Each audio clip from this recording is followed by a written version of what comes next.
ఈరోజు మనకున్న పరిస్థితులను బట్టి మనం కృంగిపోతూ ఉంటాం, నిరుత్సాహంలోకి వెళ్తూ ఉంటాం. నిజంగా అసలు దేవుడు ఉన్నాడా అని సందేహంలోకి కూడా మనం వెళ్తూ ఉంటాం. కానీ ఇక్కడ దావీదు ఏం మాట్లాడుతున్నాడంటే, గాఢాంధకారపు లోయలో నేను సంచరించిన ఏ ఏ అపాయం నాకు ఎదురైనా నేను భయపడను, నా దేవుని బట్టి నేను ధైర్యంగా ఉంటాను అని దావీదు భక్తుడు మాట్లాడుతూ ఉన్నాడు. నిజంగా ఇలాంటి విశ్వాసం మనం కూడా దేవుని పట్ల కనపరచాలి. నిజమే, ఎలాంటి అపాయం ఎదురైనా నా దేవుడు నాకున్నాడు కదా, ఈ సమస్య వచ్చింది ఓకే, కానీ దేవుడు దీని నుండి నన్ను విడిపిస్తాడు కదా, ఎందుకు నేను కృంగిపోవాలి, ఎందుకు నిరుత్సాహంలోకి వెళ్ళాలి, దేవుడు నాకు తోడే లేడా, దేవుడు నాకు తోడే ఉన్నాడు కదా.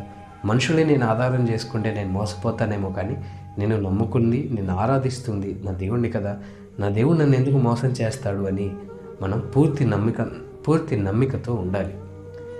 ఎప్పుడైతే మనం దేవుని పట్ల అంతటి విశ్వాసాన్ని మనం కనపరుస్తామో, నిజంగా మనకున్న ప్రతి సమస్య నుండి మనం విడుదల పొందగలం. ఎంత పెద్ద సమస్య అయినా సరే, ఎంత పెద్ద శోధన అయినా సరే, దేవుడు దాని నుండి నన్ను విడిపిస్తాడు అనే విశ్వాసంతో ఉన్నప్పుడు మాత్రమే మనం ఆ సమస్య నుండి మనం బయటపడగలం. ఎప్పుడైతే మనం దేవుని యొక్క విశ్వాసాన్ని కనపరిచి, దేవా ఈ సమస్య వచ్చింది, ఈ శోధన వచ్చింది, నేను ఇంతటి ఇరుకులాంటి పరిస్థితుల్లో నేను ఉన్నాను, నేను దీని నుండి బయటపడలేకపోతున్నానని మనం ఎప్పుడైతే దేవుని మీద ఆధారపడతామో, మనుషుల మీద కాకుండా ఎప్పుడైతే మనం దేవుని మీద ఆధారపడతామో, తప్పకుండా దేవుడు మనకి సహాయం అనుగ్రహిస్తాడు.